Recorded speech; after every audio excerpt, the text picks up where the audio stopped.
सुनने के लिए अब हम आप यहाँ इकट्ठा हुए, वो शख्स हमारे बीच में आ गए हैं। वो घड़ी वो पल आ चुकी है। मैं चाहूंगा आप सभी अपनी जगह पे खड़े हो जाएं, सभी लोग अपने हाथों में पुष्प ले लें और सर के आंगन पे उनके पुष्प की वर्षा करेंगे। हम जोरदार म्यूजिक और जोरदार हुल हल्ला के बीच में वी आर वेटिंग जस्ट रूप राम रवैया सबके साथ।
न्यूज चैनल पे एक शब्द सुना होगा आप लोगों ने, सनसनी। हेलो, कहते हैं सनसनी खेस करो, कहते हैं सुना आप लोगों ने।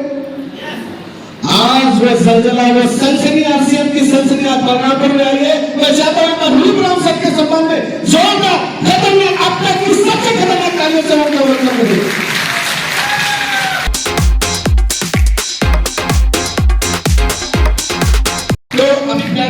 जीवन लेके माइक लेकर चुके समय अब हो चुका है, सर आ चुके हैं हमारे बीच में। आप सभी की जोरदार तालियों के बीच में इनवाइट करने जा रहा हूं ऑल स्टार प्लैटिनम पीनाची, और please come on the stage. जोरदार जल्दी से दौड़ के आइएगा, जोरदार म्यूजिक से।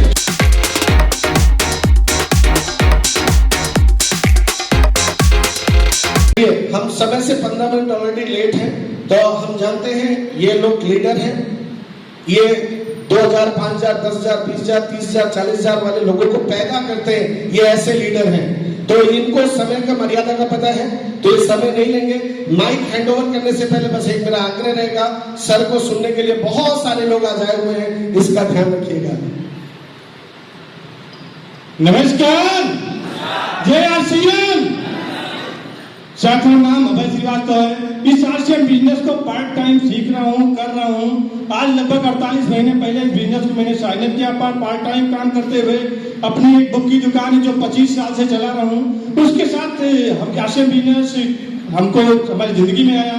इस जिंदगी को पार्ट टाइम शुरुआत किया, क्योंकि क्योंकि अपना फुल टाइम जो ट्रेडिशनल व्यवसाय था, करते करते 10 महीने में स्टार जैसी पिन मिली और 21 महीने में स्टार गोल्ड जैसा लेवल मिला।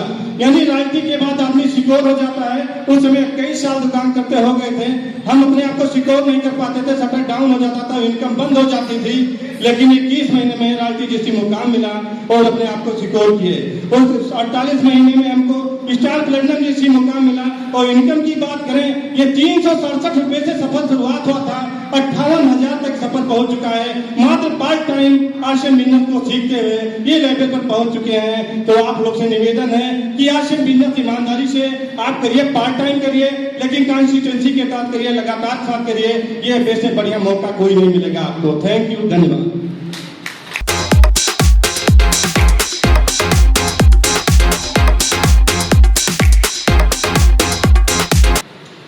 हिंदुस्तान की धरती को स्वर्ग सा सजाएं, मिशन आर्थिक आजादी का सूत्रधार बनकर बाद मरने की भी दुनिया में अपना नाम कर जाएं। इस प्रोग्राम को आगे बढ़ाने के लिए सर को इनवाइट करने से पहले मैं चाहता हूं हमारे बीच में आज एक हमारे बड़े भाई, हमारे अग्रज जो लखनऊ से चलकर बलरामपुर में हमारे इस प्रोग्राम की शोभा बढ़ाने के लिए आज उपस्थित हुए हैं। राजपत्रित अधिकारी हैं, सचिवालय में जॉब है, उनसे वैसे मिलने में तो अपॉइंटमेंट मिल लेना पड़ता है। अगर जो सचिवालय जानते होंगे या गए होंगे उनको पता होगा, लेकिन यही आरसीएम की ताकत है कि ऐसे लोगों से भी हम लोग हमेशा रूबरू होते हैं और उनसे हाथ भी मिलाते हैं। आज हमारे बीच में वो मौजूद हैं। तो कार्यक्रम में सर को आगे बुलाने से पहले मैं आप सभी की जोरदार तालियों के बीच में मैं चाहता हूं उनको मंच पे जरूर आमंत्रित करूं। तो एक बार जोरदार ताली, जोरदार म्यूजिक के बीच में मैं इनवाइट करने जा रहा हूं अशोक जी को। Please come on the stage. परिचय तो अमित जी ने मेरा दे दिया और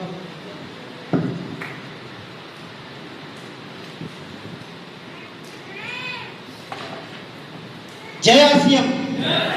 कैसे हैं आप लोग? एक देखिए, मैं लखनऊ से चलकर आया हूँ, लगभग 200 किलोमीटर के आसपास दूरी है यहाँ से, और बहुत सारे लोगों को बलरामपुर से ही आपने बुलाया होगा लेकिन नहीं आए। यस, जानते हैं क्यों नहीं आए? जिनको बनना है रूबी स्टार वो रहते हैं हमेशा सीखने के लिए तैयार। तो नाम मेरा अशोक कुमार, पेशे से एज ए गवर्नमेंट ऑफिसर राजपत्रित अधिकारी हूँ। लगभग तकरीबन 1.5 लाख के आसपास सैलरी आज की डेट में मुझे गवर्नमेंट दे रही है, यूपी गवर्नमेंट में। और मेरा सौभाग्य रहा, मैंने सेंट्रल गवर्नमेंट में भी 9 साल की सेवा किया, स्टेट गवर्नमेंट में काम किया। नौकरी में एक चीज मैंने देखा, सब कुछ तो ठीक है लेकिन नौकरी ट्रांसफरेबल नहीं है। सब कुछ सही है, सारी सुविधाएं मिली हैं, पैसा अच्छा मिलता है, वेतन मिलता है, पेंशन मिलेगी, लेकिन ट्रांसफरेबल नहीं है। यस और नो? ये हमारे बच्चों को नहीं मिल सकती। एक चीज मुझे पसंद आ गई कि अगर मैं आरसीएम करता हूं तो ये मेरे बच्चों को ट्रांसफर होगा और आने वाली पीढ़ियां शायद इस रूप में मुझे याद न करें कि मैं कभी उत्तर प्रदेश सचिवालय में नौकरी किया था, लेकिन इस रूप में जरूर याद करेंगी कि मैं आरसीएम बिजनेस का टेक्निकल अचीवर था और उसके अंतर्गत लगातार इनकम हमारे घरों में पीढ़ी दर पीढ़ी आ रही है। इस रूप में हमारी पीढ़ी जरूर याद करेगी। कैसा लगा अशोक सर को सुन के? अच्छा लगा? तो ताली तो बनती है ना। ये कहना पड़ता है, तो अच्छी बात नहीं है। ये हमारे बड़े भाई वैसे थोड़े बोल दिया था। हाँ जी, बहुत कुछ सीखता हूं इनसे भी। वैसे भी मैं आपको एक लाइन में बोलूं, सर ने जो बताया ना, किसी सदी का व्यवसाय, ये केवल हम लोग नहीं कह रहे हैं। आज गवर्नमेंट ऑफ इंडिया का डेटा ये बोल रहा है कि बेरोजगारी को दूर करने का अगर सबसे बड़ा कोई माध्यम बनने वाला है तो कॉर्पोरेट जगत की कोई कंपनी नहीं, कोई सरकार नहीं, कोई गवर्नमेंट नहीं, अगर कोई दूर कर सकता है तो वो केवल एक इंडस्ट्री है, that is direct selling industry. आज आप उसी के प्रोग्राम को अटेंड करने के लिए आए हुए हैं। एक बार जोरदार ताली अपने लिए बजाइए। मैं बिल्कुल नहीं बताऊंगा आरसीएम करने का कारण, लेकिन एक बात मैं जरूर कह सकता हूं, आप इनकम करने का जरिया कुछ भी बना सकते हैं। आरसीएम करने का एक कारण आपको बता के जा रहा हूं। अगर आप अपने परिवार को स्वस्थ जीवन देना चाहते हैं, आप नहीं चाहते अपनी कमाई का ज्यादातर हिस्सा अपने ही परिवार के दवाओं और डॉक्टर्स पे खर्च किया जाए, तो आरसीएम के उत्पाद आपकी पहली प्राथमिकता होनी चाहिए। यस और नो? हमारे जितने भी कंसिस्टेंट बायर हैं, जितने भी हमारे यूजर हैं, वो इनके प्रोडक्ट के सम्मान में एक बार जोरदार ताली जरूर बजाते हैं। आरसीएम करने का एक दूसरा कारण बता दे रहा हूं। 1 साल से पहले हमारे पिछले साल यूनिवर्सिटी में हमारे ग्रेट अप्लाई में, चाहता हूं मुकेश कोठारी सर के लिए एक बार जोरदार ताली बजा दे। उन्होंने एक बहुत बढ़िया लाइन गाने की गाई थी, अपनी तो जैसे तैसे, हेलो अपनी तो जैसे तैसे कट जाएगी, आने वाले बच्चों का क्या होगा साहब, आने वाले बच्चों का क्या होगा जनाबे अली। आज हम आप जिस जगह पे खड़े हैं, माता पिता का आशीर्वाद, प्रभु की इच्छा से आज हम जैसे भी अपने परिवार का गुजारा चला रहे हैं, लेकिन आने वाले समय में नौकरी नाम की चिड़िया, मैं आपको बता रहा हूं, ये ऐसे नहीं बोल रहा हवा में, बहुत सारे हमारे बीच में गवर्नमेंट कर्मचारी बैठे हैं, आज आपने परिचय में देखा होगा। मैं चाहता हूं एक बार हाई हैंड रेस करेंगे, एक बार जितने भी हमारे सरकारी कर्मचारी हैं एक बार हैंड रेस करें। इसके अलावा भी बहुत सारे लोग हैं, आप 10-12 आठ देख रहे हैं, इतने ही नहीं है, बहुत सारे लोग हैं जो आपसे बिजनेस में सफल है। क्यों वो कर रहे हैं? उनको पता है कि आने वाला समय केवल और केवल डायरेक्ट सेलिंग की इंडस्ट्री का है। नौकरी हम अपने बच्चे को देके नहीं जा सकते, लेकिन एक कोड अलॉट करके आने वाली पीढ़ियों को संभाल सकते हैं। ये मौका आपसे बिजनेस देता है। टेक्नोलॉजी जैसे जैसे बढ़ रही है साहब, मजदूरों की जगह जेसीबी ने ले ली, ड्राइवरलेस मेट्रो आ गई, ड्राइवरलेस ट्रेनें आ गई, ड्राइवरलेस कारें आ गई, एआई टीचर्स आ गए। साहब अपने बच्चों को कहां लेके जाएंगे? कौन सी नौकरी बची है दुनिया में? आगे बढ़ाओ, सर को बुला लीजिए। हाँ पता है 150 मेरे लिए थोड़े लगे हैं, बुला लिया जाए। आप लोग सहयोग करेंगे? मैं सभी हमारे टेक्निकल और रॉयल्टी अचीवर्स और स्टार अचीवर्स को मैं आग्रह करूंगा कि वो खड़े हो जाएं और एक बार जोरदार ताली और जोरदार म्यूजिक और सबके जोरदार सम्मान में जोरदार तालियों के साथ मैं इनवाइट करने जा रहा हूं सभी रॉयल्टी स्टार अचीवर के साथ में रूप राम प्लीज कम जोरदार करेंगे पूरे के साथ।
जोरदार तालियों के बीच में मैं माइक होल्ड करने जा रहा हूं आरसीएल बिजनेस की दोस्त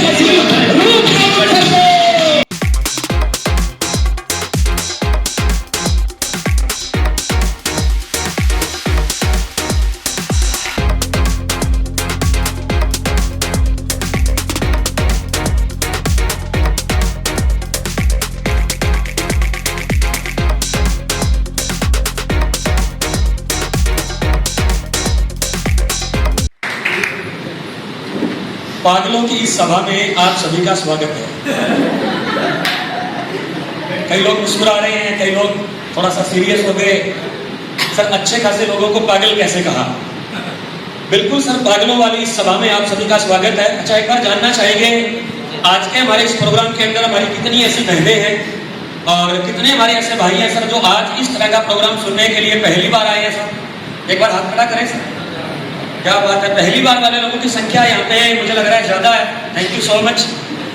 अच्छा, ये जितने भी हमारे मेहमान आज पहली बार आए हैं, जब इन लोगों को आज के इस प्रोग्राम के लिए इनवाइट किया गया, आप लोगों को आज जब इस प्रोग्राम के लिए बुलाया गया, हमारे किसी आरसीएम के सीनियर साथी ने आपको कॉल किया, जाकर के आपको इन्वाइट किया, तो आप लोगों को क्या बोला गया होगा? थोड़ा सा मेरी बात पे ध्यान दीजिए सर। इन नए लोगों को ये बोला गया होगा सर आपको एक बिजनेस मीटिंग में आना है, हनुमानगढ़ राजस्थान से एक बहुत बड़े आरसीएम के लीडर आ रहे हैं, जिंदगी में अमीर कैसे बनते हैं, पैसा कैसे कमाते हैं, जीवन के सपने पूरे कैसे हो सकते हैं, बड़ी इनकम कैसे हासिल हो सकती है, ये सारी जानकारियां आपको उस मीटिंग में दी जाएगी।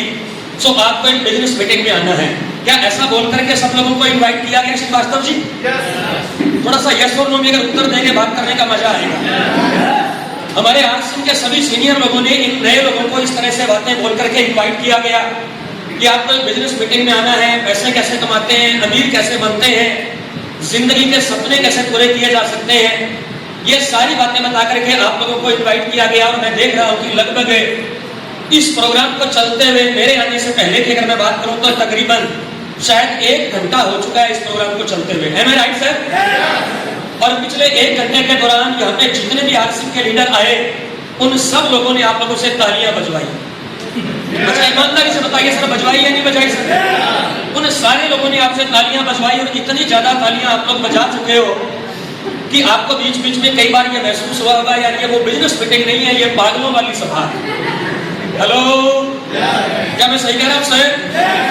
आप लोगों को ये लगा होगा सर ये बिजनेस मीटिंग नहीं है बल्कि ये पागलों वाली सभा है। लेकिन आज हम आपको ये बताना चाहेंगे कि ये वो वाले पागल नहीं है जिन्हें डॉक्टर पागल कहता है, बल्कि ये वो वाले पागल हैं जिनमें आने वाला इतिहास गर्व करेगा सर।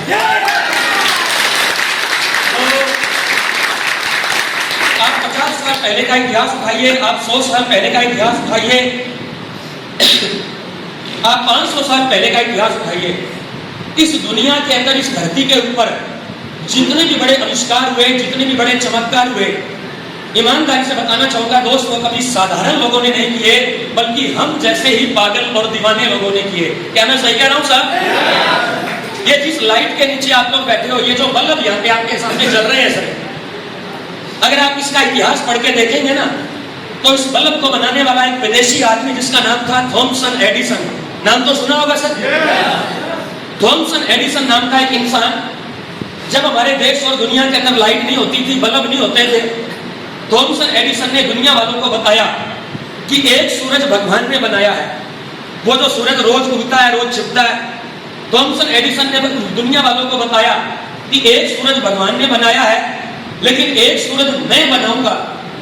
कौन बनाएगा सर? एक सूरज मैं बनाऊंगा, वो मेरी मर्जी से जलेगा और मेरी मर्जी से बुझेगा। तो आपको क्या लगता है? दुनिया वालों ने बोला होगा शाबाश तू बिल्कुल ठीक कह रहा है। दुनिया वालों ने कहा मेंटल। समझ में आ रही है सर? दुनिया वालों ने कहा पागल, ऐसा कभी नहीं हो सकता। जो सूरज भगवान ने बना दिया वो बना दिया, इसके अलावा दूसरा सूरज नहीं बन सकता। लेकिन थॉमसन एडिसन को हमारे श्रीवास्तव जी की तरह अपने आप पे भरोसा था। और जिंदगी के अंदर बड़ी कामयाबी पे वही लोग जाते हैं जिन्हें अपने आप पे भरोसा होता है। क्या आप लोगों को है? क्या सबको अपनी कामयाबी पे भरोसा है? थॉमसन एडिसन ने दुनिया की परवाह नहीं की। उसका परिवार उसके खिलाफ, उसके बच्चे उसके खिलाफ, उसके भाई बंधु रिश्तेदार उसके खिलाफ, लेकिन थॉमसन एडिसन ने यह ठान लिया कि मुझे ये करके दिखाना है। और इतिहास बताता है कि वो इंसान बल्ब बनाने के लिए पहली बार जब उसने प्रयास किया तो असफल हुआ। अच्छा, पहली बार जब भी हम कोई नया काम करते हैं सर, उसमें डायरेक्ट सफल होते हैं या असफल होते हैं? सर बोलिए सर, यस और नो सर? एक बार असफल हुआ, 2 बार हुआ, 3 बार हुआ, 5 बार हुआ, 10 बार हुआ। इतिहास बताता है कि थॉमसन एडिसन बल्ब बनाने में 1000 से ज्यादा बार असफल हुए। कितनी बार सर? 1000 से ज्यादा बार थॉमसन एडिसन उस बल्ब को बनाने में असफल हुए। लेकिन उसके बाद भी उस इंसान ने हार नहीं मानी। वो इंसान उसके बाद भी लगातार लगा रहा। यहाँ पे हमारे आरसीएम में क्या होता है, 2-4-6 महीने लोग काम करते हैं, 2-4 लोगों को जाके आरसीएम का प्लान बताते हैं, सामने वाले उसकी हवा निकाल देते हैं और उसके बाद वो इंसान अपलाइन का फोन उठाना बंद कर देता है। यस और नो भाई? उसके बाद वो इंसान आरसीएम की खरीदारी करना बंद कर देता है। लेकिन थॉमसन एडिसन ने ऐसा नहीं किया। थॉमसन एडिसन 1000 बार फेल होने के बाद भी लगातार लगे रहे और उसके बाद उन्होंने इस बल्ब का निर्माण किया। और आज जब तक यह सूरज चांद रहेगा, थॉमसन एडिसन का नाम रहेगा या नहीं रहेगा साहब? ताली जोरदार वाली बजाइए सर, रहने वाला है। आप दुनिया का कोई भी आविष्कार उठा के देखिए, दुनिया का कोई भी आविष्कार उठा के देखिए, ये एक फूल है सर, शायद इसका वजन 10 ग्राम भी नहीं होगा। अगर मैं अमित भाई इसको यहां से अगर छोड़ू ना तो ये नीचे जाएगा या ऊपर जाएगा साहब? ये नीचे जाएगा सर। लेकिन वो हवाई जहाज जो हजारों टन का होता है, वो हवाई जहाज जिसके अंदर 100 हाथियों से ज्यादा वजन होता है, वो हवाई जहाज हजारों लोगों को लेके 7 समुद्र पार चला जाता है। लेकिन जिस इंसान ने पहली बार हवाई जहाज का निर्माण किया वो 2 भाई थे जिनका नाम था राइट बंधु। क्या नाम था सर? दो सगे भाई जिनका नाम था राइट बंधु, और राइट बंधु ने एक बार पक्षियों को उड़ते हुए देखा, और पक्षियों को उड़ते हुए देख के दोनों भाइयों के दिमाग में ख्याल आया, अगर ये पक्षी हवा में उड़ सकते हैं तो इंसान क्यों नहीं उड़ सकते। बात समझ में आ रही है सर? जैसे ही उन्होंने हवाई जहाज का निर्माण बनाने का काम शुरू किया, जैसे ही उन्होंने दुनिया को जाके बोला कि जैसे ये पक्षी हवा में उड़ते हैं हम इंसानों को उड़ाएंगे, दुनिया वालों ने क्या बोला? बात समझ में आ रही है सर? तो ये जो यहाँ पे जोर जोर से चिल्ला रहे हैं, जो जोर जोर से ताली बजा रहे हैं, ये वो वाले पागल नहीं है जिन्हें डॉक्टर पागल कहता है। कसम खुदा की, ये वो वाले पागल हैं जिन पे आने वाले टाइम का इतिहास गर्व करेगा। क्या आप लोग इसके लिए तैयार हैं क्या?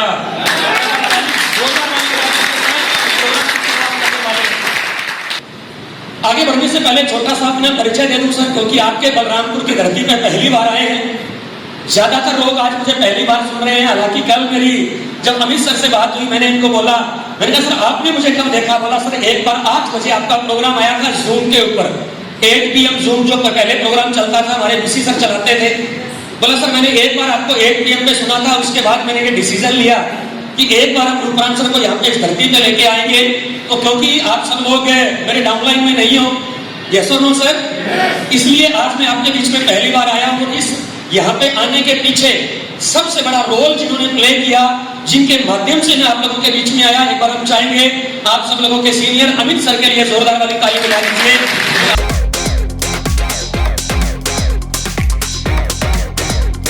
ये बड़ा स्लो वाला गाना है, थोड़ा कोई अगर कोई सपना चौधरी मिल जाए तो अमित जी कह रहे थे मुझे बढ़िया लगती है, तो वो सपना चौधरी वाला लगा दीजिए, क्योंकि अमित जी थोड़ा उस पर डांस वांस ठीक कर लेते हैं। Are you ready sir? Are you ready sir? चलिए सर, तो आगे बढ़ने से पहले छोटा सा अपने परिचय आप लोगों को देना चाहेंगे। My self Rupram Diwadiya. अगर मैं मेरे नाम की बात करूं दोस्त, रूपराम दिवाड़िया, मैं बेसिकली हनुमानगढ़ राजस्थान का रहने वाला हूं। पंजाब और हरियाणा के बॉर्डर पे पड़ता है हनुमानगढ़ राजस्थान। सो बेसिकली मैं राजस्थान का रहने वाला हूं, हनुमानगढ़ मेरा डिस्ट्रिक्ट है। अगर मैं आरसीएम बिजनेस से पहले की अगर बात करूं, जिस बिजनेस के बारे में आज हम आपको बताने के लिए आए हैं, इस बिजनेस में आने से पहले मैं एक प्राइवेट जॉब किया करता था, जिसमें मुझे 2500 रुपए महीने की सैलरी मिलती थी। सुबह 8 बजे मैं दुकान पे चला जाता, शाम को 8 बजे वापस आता। आज के तारीख में हिंदुस्तान के 90% से ज्यादा लोग प्राइवेट जॉब करते हैं। क्या मैं सही कह रहा हूं सर? हमारे में से भी बहुत सारे लोग ऐसे होंगे जो आज की तारीख में छोटी बड़ी सरकारी या प्राइवेट नौकरी करते हैं। मैं भी आज से 12 साल पहले इसी तरह से अपनी जिंदगी को काट रहा था और 2500 रुपए महीने की एक सैलरी लेता था। दोस्त ईमानदारी से बताना चाहूंगा, 2500 की सैलरी से ना तो मेरे सपने पूरे हो रहे थे और ना मेरी कोई जरूरतें पूरी हो रही थी। अगर मैं कम लाइन में आपको बताऊं, कम शब्दों में आपको बताऊं, तो आज से 12 साल पहले मैं अपनी जिंदगी काट रहा था। जिंदगी काटना समझते हैं सर? आज से 12 साल पहले तो दोस्त मैं अपनी जिंदगी काट रहा था, लेकिन 2500 की नौकरी को करते करते भी मैंने बड़े बड़े सपने देखने शुरू कर दिए। I was a big dreamer. मुझे नहीं पता है सर आप अपने जीवन के बारे में क्या सोचते हो, मुझे नहीं पता है सर आने वाले टाइम में आप अपनी जिंदगी से क्या चाहते हो, लेकिन ये जो लड़का आज आपके सामने खड़ा है ना, ये बचपन से बड़े बड़े सपने देखा करता था। और आज मैं आप लोगों को ये बताने वाला हूं कि मेरे किस तरह के सपने हुआ करते थे। क्या जानने के लिए तैयार है सर? अगर थोड़ा यस और नो में उत्तर देते रहेंगे तो मुझे ये समझ में आता रहेगा कि मैं जो बात कर रहा हूं वो आप लोगों के समझ में आ रही है। अच्छा, हिंदी ठीक से समझ में आ रही है सर? देखिए सर, मुझे आप लोग जो आपस में लोकल में जो यूपी भाषा में बात करते हैं वो तो मुझे आती नहीं है। आने वाला 1 से लेकर 1.5 घंटा आपके साथ में जो बातचीत करेंगे वो हिंदी में करेंगे। आप लोग समझने का प्रयास करेंगे सर? तो दोस्त, बचपन से मैंने बड़े बड़े सपने देखने शुरू कर दिए और आज मैं आपको बताने वाला हूं मेरी जिंदगी के 5 बड़े सपने। क्या जानना चाहेंगे सर? चलिए साहब आगे बढ़ते हैं जल्दी से। मेरी जिंदगी का अमित भाई सबसे पहला सपना होता था कि अगर जिंदगी ने मौका दिया ना, एक आलीशान बंगला बनाएंगे। अगर उस बंगले के आगे कोई बड़े से बड़ा अधिकारी, MP, MLA, कितना भी बड़ा इंसान मेरे बंगले के आगे से निकले, उसके दिल को ये लगना चाहिए काश ऐसा बंगला मेरे पास भी होता। अच्छा, ये सपना आप सबका है या नहीं है? सर बोलिए सर, है या नहीं है सर? अगर सपने हैं, अगर आप लोगों के भी मेरी तरह बड़े बड़े सपने हैं, तो आज उन सारे सपनों को पूरा करने का हम रास्ता भी आप लोगों को बताने वाले हैं। तो क्या आप लोग देखने के लिए तैयार हैं सर? तो मेरी जिंदगी का पहला सपना कि एक बड़ा सा बंगला होना चाहिए।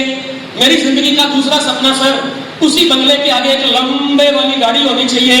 अगर मुझे और मेरे मम्मी पापा को कभी मार्केट में जाना पड़े ना, अगर मुझे और मेरे बीवी बच्चों को कभी मार्केट में जाना पड़े तो रोडवेज बस में बैठ करके धक्के नहीं खाने पड़े, बल्कि हम अपने बच्चों को, हम अपने परिवार को एक लंबी सी लग्जरी गाड़ी में लेकर के उन्हें मार्केट में जा सके।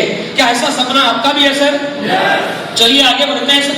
मेरी जिंदगी का तीसरा सपना कि मार्केट में इस दुनिया के अंदर जो भी चीज पैसों से खरीदी जाती है, और मेरी नजर के अंदर आज की तारीख में हमारे जन्म देने वाले मम्मी पापा के अलावा, हमारे जन्म देने वाले माँ बाप के अलावा इस दुनिया में जितनी चीजें आपको दिखाई देती है, ईमानदारी से बताइए सर, वो सब की सब पैसों से मिलती है नहीं मिलती है? बोलिए सर। और मैं चाहता था जिंदगी ने अगर मुझे मौका दिया ना, जिंदगी ने अगर मुझे मौका दिया तो मुझे कंप्रोमाइज नहीं करना पड़े। अगर मुझे चीज पसंद आ जाए तो खरीदने की मेरी औकात होनी चाहिए। अच्छा, इस तरह का सपना आप लोगों का भी है या नहीं है सर? है सर? मुझे नहीं पता सर, आप लोग जब कपड़े की दुकान पे जाते हो, अभी छुट्टियां चल रही है, मेरे ख्याल से बच्चों की छुट्टियां हो रखी है सर आपके यहाँ पे सर? बोल छुट्टियां चल रही है सर? अच्छा, छुट्टियां चल रही है सर। छुट्टियों के टाइम में क्या होता है सर? छुट्टियों के टाइम में जो बच्चे होते हैं ना, वो घूमने के लिए अपने नानी के घर पे जाते हैं। हमारी जो सिस्टर, हमारी जो बहनें होती हैं, वो छुट्टियां बिताने के लिए अपने मायके में आती हैं। अच्छा अमित भाई, ऐसा यहाँ पे भी होता है नहीं होता है सर? सर सारे लोग बोल रहे हो, क्या होता है नहीं होता है सर? अच्छा, जब बहनें छुट्टियां बिताने के लिए हमारे यहाँ पे आती है ना सर, मैं बताना चाहूंगा दोस्त, मेरे परिवार के अंदर मेरी भी 2 बड़ी बहनें हैं, और जब वो छुट्टियां बिताने के लिए यहाँ पे आती थी ना, या हमारे हिंदू समाज में एक त्योहार आता है रक्षाबंधन, आप लोगों के भी यहाँ पे मनाते हैं नहीं मनाते हैं सर? और वो जब रक्षाबंधन का त्योहार आता था ना, हमारी बहनें हमारे घर पे आती, और मैं उस टाइम की बात बता रहा हूँ जब मैं आज से बदलने से पहले 2,500 रुपए महीने की नौकरी करता था। मेरे मम्मी पापा मुझे बोलते हैं कि बेटा एक काम करो, अब बहनों के जाने का टाइम हो गया, छुट्टियां खत्म हो गई, आप एक काम करो, इन्हें बढ़िया सा सूट या साड़ी दिला के लाओ। और मैं अपने शहर के, जहाँ पे मैं रहता था ना, जैसे आप लोग बलरामपुर में रहते हो, गोंडा में रहते हो, आपके शहर की कोई ना कोई एक फेमस दुकान होगी। अच्छा, फेमस दुकान है या नहीं है सर यहाँ पे? मैं सर अपने शहर की फेमस दुकान पे जाता, और जाने के बाद में मैं दुकान वाले को बोलता, भैया मेरी बहनें आई है, मेरी प्यारी से बहनें आई है, इनके लिए अच्छा सा सूट दिखाइए, इनके लिए बढ़िया सी साड़ी दिखाइए। जैसे ही मैं दुकान वाले को ये सवाल पूछता, सामने से एक जवाब आता। अच्छा, वो जवाब क्या है, सुनना चाहते हैं क्या?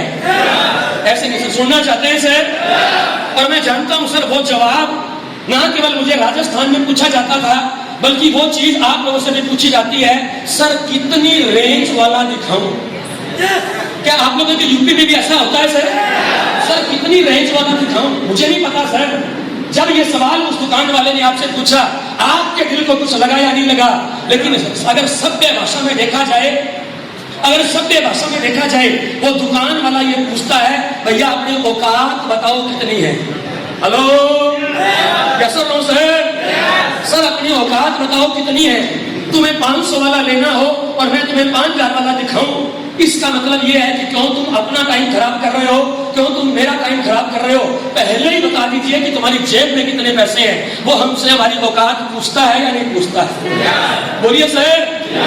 मेरे दोस्त, वो हमसे हमारी औकात पूछता है। जब वो सवाल दुकान वाला मुझसे पूछता था ना, इस आप लोगों को कुछ लगा या नहीं लगा? लेकिन रूपराम रिवाड़िया को उसी टाइम में लगता था, अगर साला जिंदगी ने मुझे मौका दिया, मैं इतने पैसे कमाऊंगा, मैं इतना अमीर बनूंगा, उसके बाद में मेरी बहनों को इस शोरूम पे लेके आऊंगा, और शोरूम वाले ने फिर वो सवाल मुझसे पूछा, तो मैं उसको कह सकूं कि तेरे दुकान की रेंज बता, अगर आइटम पसंद आई तो खरीदने की होगी।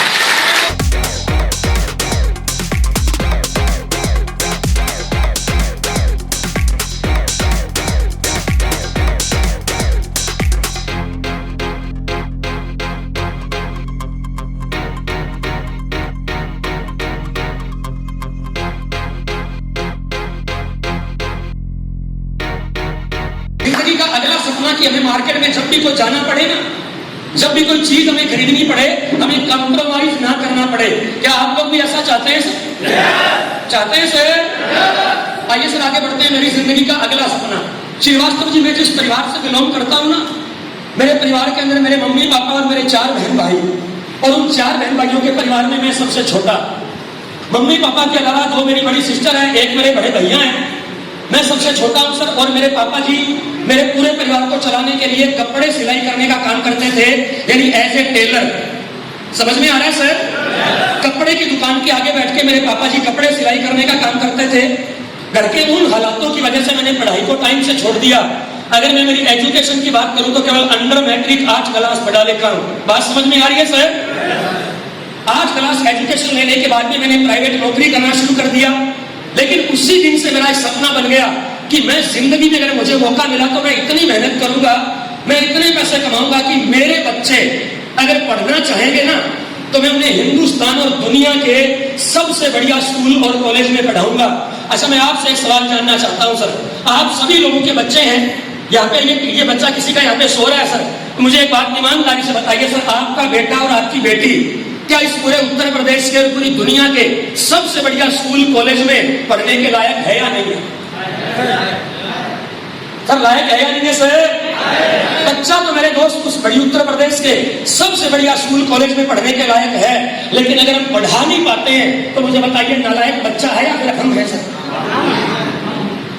अरे कौन है नालायक सर? नालायक हम हैं जो हमारे बच्चों को पढ़ा नहीं पाते हैं। मेरी जिंदगी का अगला सपना था कि मेरे बच्चे अगर पढ़ना चाहेंगे तो उनको हिंदुस्तान और दुनिया के सबसे बढ़िया स्कूल कॉलेज में पढ़ाएंगे। ये मेरी 2 बेटियां हैं सर, बड़े वाली काव्या, छोटे वाली जिया। और मेरी जिंदगी का उसी टाइम ये सपना बन गया कि मैं मेरे बच्चों को दुनिया के सबसे बढ़िया स्कूल कॉलेज में पढ़ाऊंगा। अच्छा, ये सपना आप सब लोगों का है? आवाज नहीं आ रही है सर? अच्छा, शोक सभा में आके बैठे हैं या कामयाबी की दुनिया में सर?